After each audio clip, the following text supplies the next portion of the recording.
Bonjour à tous et bienvenue sur Piston et Savon. Alors aujourd'hui, on lave pas une voiture, mais on va en regarder.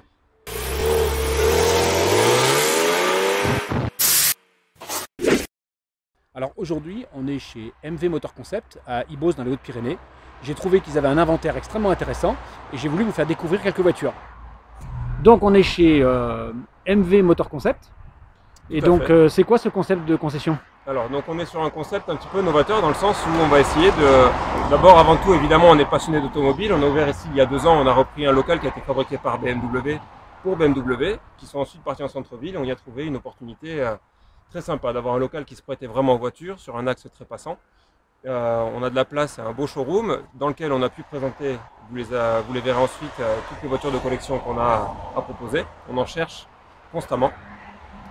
Donc voiture de collection qu'on aime sur l'intérieur, voiture plus classique, toujours sur du premium à l'extérieur avec beaucoup de voitures allemandes, un petit peu de françaises aussi, on ne laisse rien de côté. Et ensuite concept, parce qu'on va essayer aussi d'apporter un service un peu particulier à nos amateurs d'automobile, dans le sens où on va faire de la mécanique, restauration de voitures anciennes, on va pouvoir aller toucher le covering également sur les carrosseries. On va toucher vraiment plusieurs mondes de l'automobile. La seule chose qu'on est en train de mettre en place, et pour l'instant on fait sous-traiter avec des partenaires à nous ici, c'est tout ce qui a trait à la sellerie et donc intérieur sur les restaurations. Alors des voitures premium à l'extérieur, mais l'important c'est surtout d'aller voir ce qu'il y a dans le showroom. Et là, je vous assure que ça vaut le détour.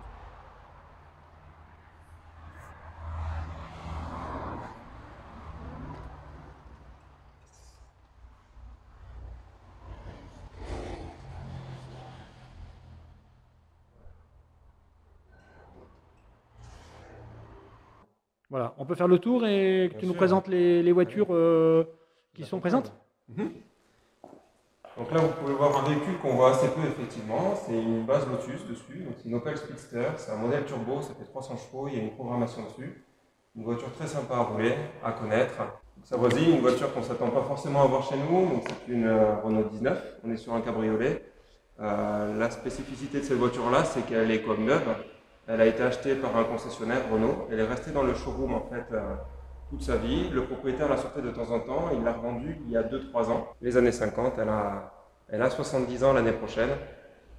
Alors, on est sur une caisse qui a 110 000 km. Le moteur en a un petit peu moins de 50. Il a été remplacé par un moteur des années 54. Donc c'était son évolution. Il est un petit peu plus puissant et plus fiable. Oui, alors la Ronde, c'est mon premier souvenir. J'avais 3 ans. On a déménagé, donc c'est un fait un peu marquant qui fait des souvenirs. Hein. Et je me souviens monter dans la Ronde noire de mon père. Un grand classique. Une traction. Jolie voiture. Alors dans sa teinte d'origine sans lettres, puisqu'on a les 2 couleurs d'époque en fait. Donc ce ton un peu beige crème et le noir sur les garde-boue. Et donc ici on a un bicolore. Donc la personne a repris les 2 couleurs originales de chez Citroën et les a mis sur la même voiture. Ce qui ne se faisait pas en sortie d'usine évidemment. Vous avez une superbe de chevaux, on en voit passer beaucoup aujourd'hui. L'incontournable, sont en train d'exploser. Oui, c'est effroyable, effroyable. C'est ça, on en a vendu 2-3 cet été à un peu plus de 15 000 € en Charleston. Donc celle-ci, elle a été restaurée au niveau de l'intérieur et la capote. C'est une AZ, donc le truc de la Z qui est très très sympa, c'est que beaucoup de gens le savent aujourd'hui.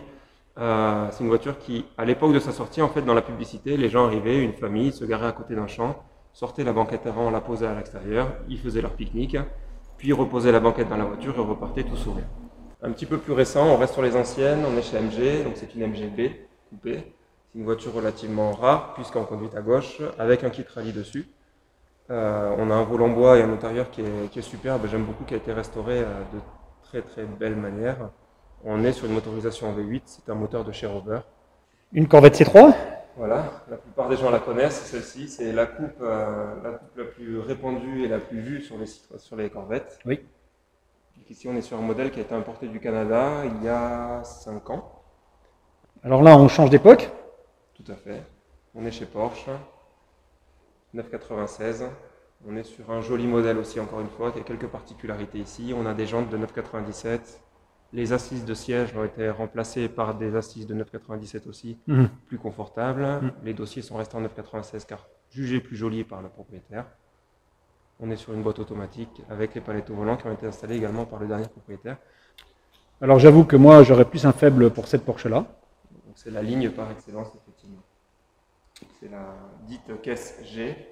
On est ici sur une 912. Alors c'est 912E d'ailleurs, pour la petite histoire. C'est une voiture qui a été importée des États-Unis en 1976, puisque la production de cette voiture se termine en 1973 et que les États-Unis, après un peu de négociation avec Porsche, a réussi à relancer la fabrication. Ça a fait un flop aussi aux États-Unis et donc du coup on a une seule année de fabrication. Donc ça en est une, elles sont assez rares, en bon état. Donc ici on a une superbe Lamborghini, on en voit très peu, on est sur un modèle Murcielago. La voiture va sur ses 20 ans, dans 2 ans, donc elle ne les fait pas, elle est très propre. On est sur un modèle exceptionnel du fait d'abord que c'est une Lamborghini. Et surtout du fait que ça soit une 4 roues motrices. Alors ces voitures-là sont dans 90% des cas en propulsion. Et on est sur une boîte manuelle alors qu'elles étaient vendues avec un service de palette au volant. À côté vous avez une 355. Là on est sur une voiture qui est un investissement du magasin. La cote est montante. C'est une jolie voiture qui commence à faire parler d'elle. Et, Maserati 3200. Encore une voiture assez rare puisque c'est assez rare. Une des Maserati les plus sympas à mon goût, puisque c'est une des dernières Maserati, dans le sens où c'est un moteur Maserati, et qu'ensuite, l'année suivante, on passait sur les 4200, sur lesquels on perdait les feux boomerang que vous avez ici, et où on passait sur un moteur Ferrari. Donc là, voiture Maserati, moteur fabriqué par Maserati également, une ligne géniale, une 2+2, où à l'arrière on peut monter 2 adultes sans être trop inconfortable, une vraiment très jolie voiture. Et un intérieur magnifique. Un intérieur très chic. Ouais, je trouve cette couleur d'intérieur, enfin le combo bleu camel extraordinaire. Tout à fait. Donc c'est une Lotus, une Lotus Le Mans, c'est une réplique des voitures du Mans en 67 en l'occurrence. Là on est sur une réplique des années 80, 85 exactement. On est sur une voiture qui développe à peu près 180 chevaux. Ouais. Ça fait un peu moins de 400 kg, ça marche très bien aussi. Ça doit être extraordinaire à conduire. Complètement. Vu la configuration, ça doit être extraordinaire à conduire. Là, on a 2 Alpines. La première version en rouge, enfin un modèle de 85 en l'occurrence. Et ensuite, ici, on est sur son évolution avec un turbo qui apparaît. On est sur 2 très belles voitures, très bien entretenues aussi. Particularité, sur la première, on va avoir un aileron mousse. Alors, c'était une option d'origine pour les groupes 4 en fait, que la personne a réussi à dégoter et à réinstaller. Peint couleur carrosserie, les logos Alpine ont été peints, ce n'est pas des stickers, ce ne sont pas des stickers. Voilà, on sent bien l'évolution sur l'intérieur, notamment au niveau des sièges où on est sur la première un petit peu plus dans la douceur et sur le deuxième où ils essaient de faire moderne, on a des formes beaucoup plus acérées.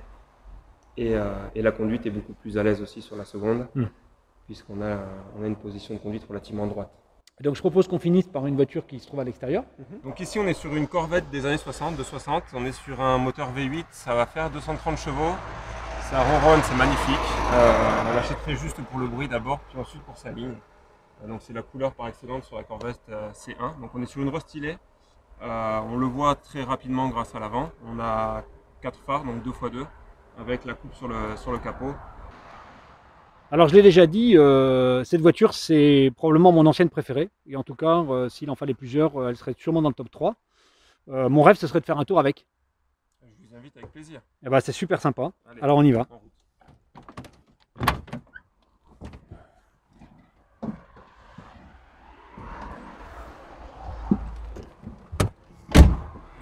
On s'y sent tout de suite très bien. Hein. Ah oui, oui, c'est magnifique.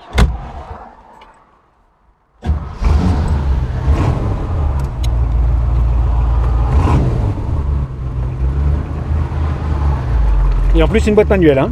C'est une boîte 4 rapports. Oui. Par contre, je pense que le rayon de braquage, avec un capot pareil, c'est à l'américaine. Voilà, c'est ça. Voilà, c'est fait pour des routes de 6 mètres de large. Oui, c'est ça. Mais ça lui donne son charme. La direction aussi est pour et pas assisté. D'accord, oui. Bien nourri. Ouais.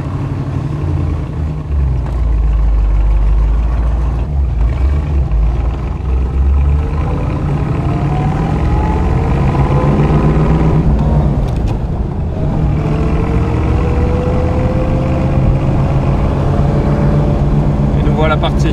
C'est superbe. Sur les routes du Texas. C'est ça, voilà. C'est ça, on s'y croirait. On s'y croirait. Le bruit est magnifique, absolument magnifique.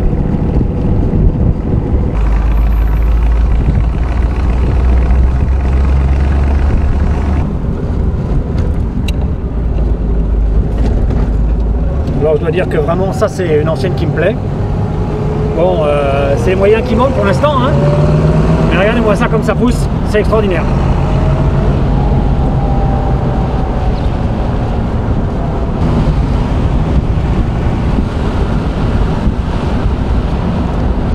Et bien sur ce, je vous remercie d'avoir suivi cet épisode de Piston et Savon, et je vous dis à bientôt pour une nouvelle vidéo.